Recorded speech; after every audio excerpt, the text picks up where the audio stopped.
Missile ದಾಳಿಯಾಗಿದೆ ಮಧ್ಯರಾತ್ರಿ 1:41 ಸುಮಾರಿಗೆ LOCಯ ಆ ಭಾಗದಲ್ಲಿರುವಂಥ 9 ಜಾಗಗಳ ಮೇಲೆ, ಅದರಲ್ಲೂ ಕೂಡ ಬಹಳ ಪ್ರಮುಖವಾಗಿರುವಂಥ 3 ಭಯೋತ್ಪಾದಕ ಸಂಘಟನೆ ಲಷ್ಕರ್ ಎ ತಯ್ಯಬಾ, ಹಿಜ್ಬುಲ್ ಮುಜಾಹಿದೀನ್ ಮತ್ತು ಜೈಷ್ ಎ ಮೊಹಮ್ಮದ್ನ ಅನೇಕ ರಕ್ಕಸರ ತಲೆ ಕಡಿಯಲಾಗಿದೆ. ಅಂದರೆ ಅವರ ಮೇಲೆ ಅಟ್ಯಾಕ್ ಆಗಿದೆ.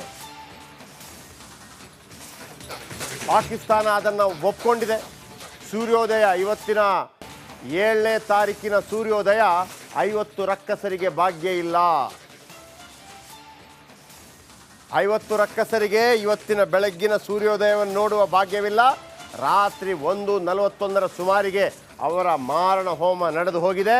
ಅವರೀಗ 72 ಕನ್ಯೆಯರಿಗಾಗಿ ಪರಿತಪಿಸ್ತಾ ಇರ್ಬೋದು. ಕಗ್ಗತ್ತಲ ರಾತ್ರಿಯಲ್ಲಿ ನರ ರಾಕ್ಷಸರ ಸಂಹಾರ, ಕಾಲು ಕೆರೆದು ಜಗಳಕ್ಕೆ ಬರೋದು ಅಂತಾರಲ್ಲ, ಅದನ್ನು ಪಾಕಿಸ್ತಾನ ಮಾಡಿದೆ. ಅದಾದ ನಂತರ ನಿಮಗೇನಾಗಿದೆ ಅಂತ ಗೊತ್ತಿದೆ. ಇಲ್ಲಿ ಬೇರೆ ಬೇರೆ ಕಾರಣಗಳಿಗೆ ಪಾಕಿಸ್ತಾನದವರು ಭಾರತದಲ್ಲಿದ್ದರು ಎಲ್ಲರನ್ನು ಕೂಡ ಗಂಟು ಮುಟ್ಟೆ ಕಟ್ಟಿ ವಾಪಸ್ ಹೋಗಿ ಅಂತೇಳಿ 48 ಗಂಟೆಯಲ್ಲಿ ವಾಪಸ್ ಕಳಿಸಿಯಾಗಿದೆ. ವೈದ್ಯಕೀಯ ಕಾರಣಕ್ಕಾಗಿ ಬಂದಿದ್ದಂಥ ಹಲವರು 29ನೇ ತಾರೀಕು ವಾಪಸ್ ಹೋಗಬೇಕಾಯಿತು. ನಮಗೂ ಸ್ವಲ್ಪ ಬೇಸರ ಆಯಿತು. ಯಾಕಂದರೆ ರಾಷ್ಟ್ರ ವಿಚಾರಗಳಿದ್ದರೂ ಕೂಡ ಆರೋಗ್ಯ ವಿಚಾರಕ್ಕೆ ಬಂದಿರ್ತಾರೆ ಭಾರತಕ್ಕೆ. ಯಾರು ಮಾಡಿದ ತಪ್ಪು, ಅದು ಸರಿಯೋ ತಪ್ಪೋ ಅಂತ ನಮಗೆ ಪಾಠ ಮಾಡೋರು ಆ 26 ಜನರನ್ನು ಕೊಂದ್ರಲ್ಲ, ಅವ್ರಿಗೆ ಪಾಠ ಮಾಡಬೇಕಿತ್ತಲ್ಲ. 29ನೇ ತಾರೀಕಿನ ತನಕ ಇಲ್ಲಿ ವೈದ್ಯಕೀಯ ಚಿಕಿತ್ಸೆಗಾಗಿ ಬಂದಂಥ ಪಾಕಿಸ್ತಾನಿಯರಿಗೆ ಒಂದು 4 ದಿವಸ ಅವಕಾಶ ಕೊಡಲಾಗಿದೆ.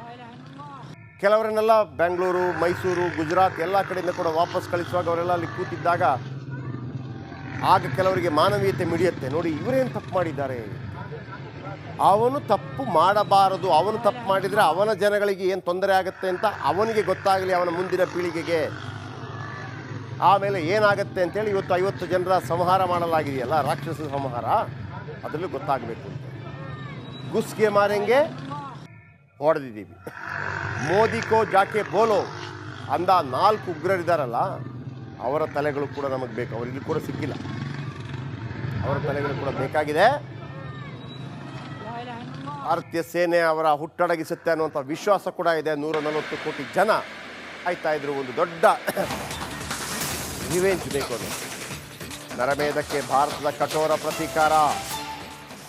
ಲಷ್ಕರ್ ಸಂಘಟನೆಯ ಟಾಪ್ ಕಮಾಂಡರ್ ಹತ್ಯೆಯಾಗಿದ್ದಾನೆ.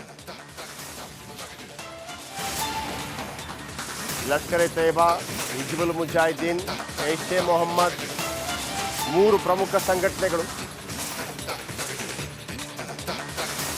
ಮೊದಲೆಲ್ಲ ಇಂಥದನ್ನು ಮಾಡಿ ನಾವೇ ಮಾಡಿದ್ವಿ ಅಂತ ಒಪ್ಕೊಳ್ತಾ ಇದ್ರು. ಯಾಕೆಂತಂದರೆ ಭಾರತ ಅದರ ಬಗ್ಗೆ ದೊಡ್ಡ ಮಟ್ಟದಲ್ಲಿ ಕ್ರಮ ಕೈಗೊಳ್ಳೋದಿಲ್ಲ ಅನ್ನುವಂಥ ಉಡಾಫೆ ಇತ್ತು. ಈ ಬಾರಿ ಯಾವೊಬ್ಬ ಉಗ್ರ ಸಂಘಟನೆ ಕೂಡ ಅದನ್ನು ಒಪ್ಕೊಂಡಿರಲಿಲ್ಲ. ಈ ಸಾರಿ ಆ 3 ಉಗ್ರ ಸಂಘಟನೆಗಳ ಪೈಕಿ ಒಂದು ಉಗ್ರ ಸಂಘಟನೆ ಅದನ್ನು ಒಪ್ಕೊಂಡಿದ್ರು ಕೂಡ ಖೇಲ್ ಖತಮ್, ನಾಟಕ ಬಂದಾಗ್ತಾ ಇತ್ತು. ಪೂರ್ಣ ಪ್ರಮಾಣದ ಯುದ್ಧ ಮಾಡೋದಕ್ಕೆ ಅವಕಾಶ ಇತ್ತು ಆಗ. ಇವತ್ತು ಬೆಳ್ಳಂಬೆಳಗ್ಗೆ ರಣರೋಚಕ ದೃಶ್ಯ. ಮೇ 6ನೇ ತಾರೀಕು ಮಧ್ಯರಾತ್ರಿಯೇ ದೀಪಾವಳಿ. ಈ ಬಾರಿ ಭಾರತದಲ್ಲಿ 2 ದೀಪಾವಳಿ. ಒಂದು ಸೈನಿಕರ ದೀಪಾವಳಿ.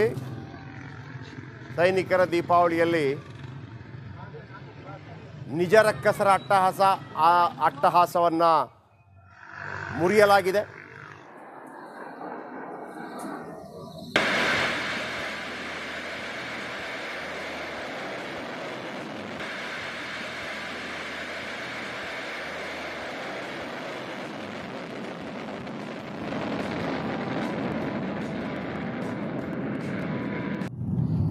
देखना हम कैसे आ रही है वहां से।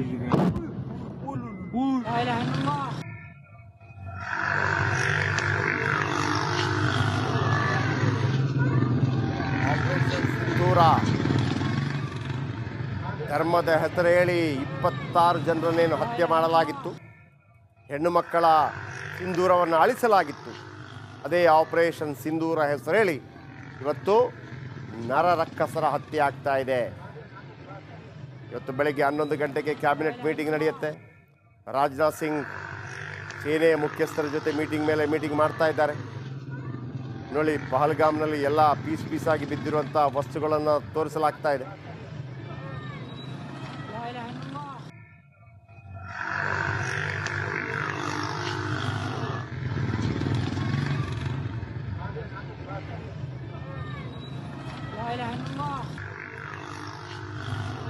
ಭಾರತದತ್ತ ಏನು ಹಾರಿಸಿರ್ತಕ್ಕಂಥದ್ದು ಪ್ರತಿದಾಳಿ ಮಾಡೋದಕ್ಕೋಸ್ಕರ ಅಂತ. ಆ ಪ್ರತಿದಾಳಿಯನ್ನು ಅತ್ಯಂತ ಯಶಸ್ವಿಯಾಗಿ ಭಾರತ ತಡೆದಿದೆ. 2 ಪಾಕ್ನ F-16 ಫೈಟರ್ ಜೆಟ್ಗಳನ್ನು ಭಾರತ ಯಶಸ್ವಿಯಾಗಿ ಉಡೀಸ್ ಮಾಡಿದೆ. ಮೊಲ್ಲ ಜನರಲ್ನ ಕ್ಷಿಪಣಿ ಕೂಡ ಠಮಾರಾಗಿದೆ. ಸೊ ಭಾರತದ ವಾಯು ರಕ್ಷಣಾ ಪಡೆಗೆ ಬೆಚ್ಚಿ ಬಿದ್ದಿದೆ ಪಾಕಿಸ್ತಾನ. ಏರ್ ಸ್ಟ್ರೈಕ್ ಮೂಲಕ ಉಗ್ರ ಸಂಹಾರವನ್ನು ಮಾಡಿದೆ ಪಾಕಿಸ್ತಾನ. ರಿಪಬ್ಲಿಕ್ ಕನ್ನಡ ಈ ಆಪರೇಷನ್ ಸಿಂಧೂರದ ಅನುಕ್ಷಣದ ಅಪ್ಡೇಟ್ನ ನಿಮಗೆ ತರ್ತಾ ಇದೆ ವೀಕ್ಷಕರೇ. ಏನೇನಾಯಿತು ಅಂತ ನಿನ್ನೆ ರಾತ್ರಿ ನಡೆದಿರ್ತಕ್ಕಂಥ ಏರ್ ಸ್ಟ್ರೈಕ್ಗಳು ಸುಮಾರು 24 ಸಲ ಕ್ಷಿಪಣಿ ದಾಳಿ ಮಾಡಲಾಗಿದೆ ಅಂತ ಹೇಳಲಾಗಿದೆ. ಭಾರತ ಸೇನೆ 24 ಬಾರಿ ಕ್ಷಿಪಣಿ ದಾಳಿಯನ್ನು ಮಾಡಿದೆ. 9 ಸ್ಥಳಗಳನ್ನು ಟಾರ್ಗೆಟ್ ಮಾಡಿ 24 ಬಾರಿ ಕ್ಷಿಪಣಿ ದಾಳಿ ಮಾಡಿರ್ತಕ್ಕಂಥದ್ದು. ಸುಮಾರು 50ಕ್ಕೂ ಹೆಚ್ಚು ಉಗ್ರರು ಸಂಪೂರ್ಣ ಮಟಾಶ್ ಆಗಿದ್ದಾರೆ. ಯಾಕಂದರೆ ಅವರ ನೆಲೆಗಳನ್ನೇ ಹುಡುಕಿ ಬಹಳ ಸ್ಪೆಸಿಫಿಕ್ ಆಗಿ ನಮ್ಮ ಟೆಕ್ನಿಕಲ್ ರಿಸರ್ಚ್ ಟೀಮ್, ನಮ್ಮ ಭಾರತೀಯ ಸೇನೆಯ ಟೆಕ್ನಿಕಲ್ ರಿಸರ್ಚ್ ಟೀಮ್ ಉಗ್ರರ ನೆಲೆಗಳನ್ನು ಹುಡುಕಿ ಅದನ್ನು ಪ್ರಿಸೈಸ್ ಅಟ್ಯಾಕ್ ಅಂದರೆ ಎಕ್ಸಾಕ್ಟ್ಲಿ ಆ ಸ್ಥಳದಲ್ಲೇ ಅಟ್ಯಾಕ್ ಮಾಡಿರ್ತಕ್ಕಂಥದ್ದು. ಪ್ರಿಸೈಸ್ ಅಟ್ಯಾಕ್ ಮಾಡಿ 50ಕ್ಕೂ ಹೆಚ್ಚು ಉಗ್ರರನ್ನ ಸರ್ವನಾಶ ಮಾಡಿರ್ತಕ್ಕಂಥದ್ದು. ಭಾರತದ ಏರ್ ಸ್ಟ್ರೈಕ್ಗೆ ಪಾಕಿಸ್ತಾನ ವಿಲ ಅಂತ ಇದೆ. ಭಾರತದ ದಾಳಿಗೆ ಪಾಕಿಸ್ತಾನದಲ್ಲಿ ಅಪಾರ ಸಾವು ನೋವು ಸಂಭವಿಸಿರ್ತಕ್ಕಂಥ ಮಾಹಿತಿ ಬರ್ತಾ ಇದೆ. ಗಡಿಯಲ್ಲಿ ಮತ್ತೆ ಬಾಲ ಬಿಚ್ಚಿದೆ ಪಾಕ್ ಸೇನೆ. ರಜೌರಿ ಪೂಂಚ್ ಸೆಕ್ಟರ್ನಲ್ಲಿ ಮತ್ತೆ ಕದನ ವಿರಾಮ ಉಲ್ಲಂಘನೆ.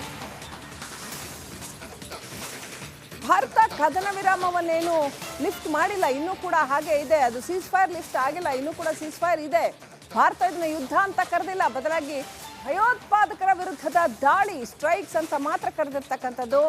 ಆದರೆ ಪಾಕಿಸ್ತಾನ ಭಾರತದ ಏರ್ ಸ್ಟ್ರೈಕ್ಗೆ ಹೆದರಿ ಪಾತ್ರಗುಟ್ಟುತ್ತಾ ಇದೆ, ವಿಲ ಅಂತ ಇದೆ. ಅಷ್ಟೆಲ್ಲ ನಾವು ತಕ್ಕ ಪ್ರತ್ಯುತ್ತರ ಕೊಡ್ತೀವಿ, ಸಿಕ್ಕಾಪಟ್ಟೆ ನೋವುಂಟು ಮಾಡ್ತೀವಿ ಭಾರತಕ್ಕೆ ಅಂತೆಲ್ಲ ಬಡಾಯಿ ಕೊಚ್ಕೊಂಡಿದೆ ಪಾಕಿಸ್ತಾನ.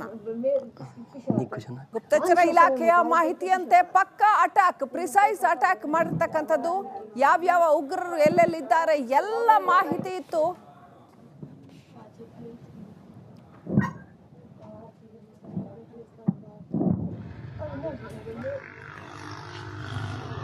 ಸೊ ಭಾರತದಲ್ಲಿ ಸಾರ್ವಜನಿಕ ವಿಮಾನ ಹಾರಾಟಗಳನ್ನು ಗಡಿ ಪ್ರದೇಶದ ಏರ್ಪೋರ್ಟ್ಗಳಿಂದ ತಾತ್ಕಾಲಿಕವಾಗಿ ಬಂದ್ ಮಾಡಲಾಗಿದೆ.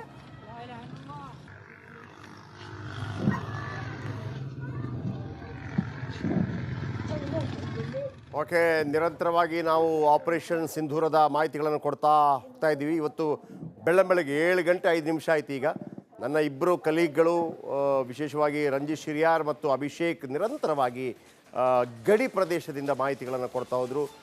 ಮೊದಲನೇದಾಗಿ ರಂಜಿತ್ ಶಿರಿಯಾರ್ ನಮ್ಮೊಂದಿಗೆ ನೇರ ಸಂಪರ್ಕದಲ್ಲಿದ್ದಾರೆ.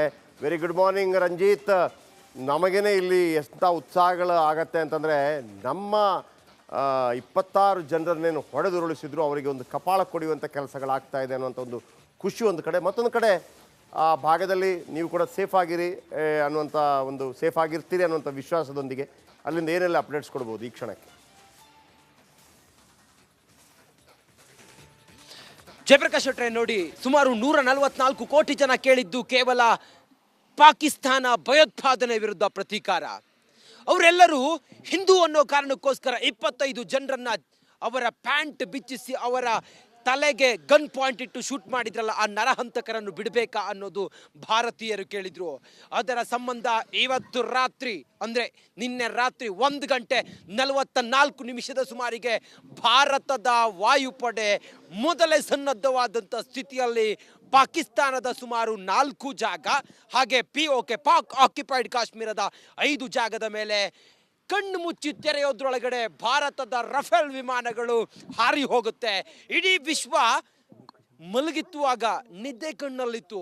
ಆದರೆ ಪಾಕಿಸ್ತಾನದ ಆ ನೆಲೆಗಳು